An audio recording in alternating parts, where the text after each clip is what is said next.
Favorite songs from each saga in Epic the Musical, Part 6. The Thunder Saga is up next in this little series of videos, and it's probably the one filled with the most outright horror-themed songs and motifs in the musical, save for a few songs in the final saga. But I'm getting ahead of myself. Suffering is one of the songs that leaves a very unique impact on you the first time you listen to it, mostly because of the confusion that it impresses on you in the beginning.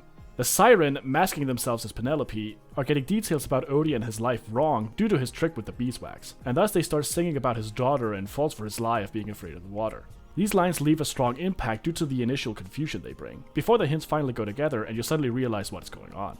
Odie's back and forth with the Siren is also very entertaining, especially with how well the singer of the Siren conveys that she's only pretending to care about Odie and his plight with Poseidon.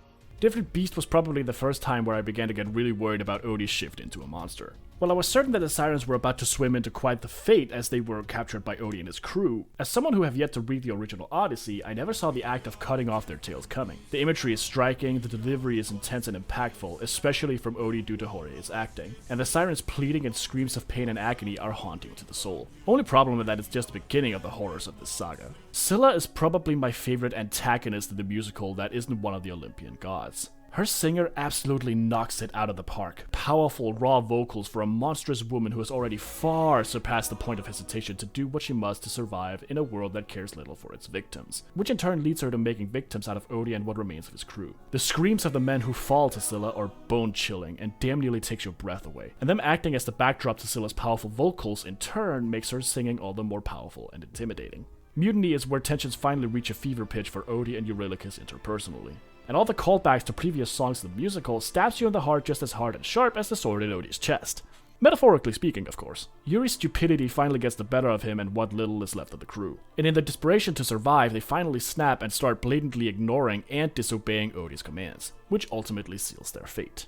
Thunderbringer is...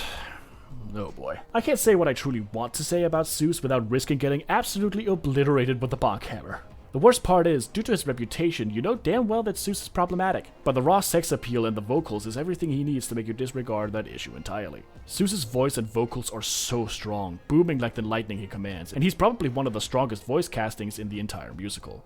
Odie finally loses what is left of his crew, and while I have many thoughts and opinions on Yuri and his decisions through the musical, his passing with the rest of the crew is devastating and tragic all the same. All in all, it's a close one this time, but I think I must give the title of my favorite song of the saga to Scylla. There's just something about Scylla's singer damn nearly causing earthquakes with her raw, powerful voice alone that just absolutely tickles the dopamine center in my brain. Follow for more Epic the Musical content, and to be notified next time as we tackle the Wisdom Saga.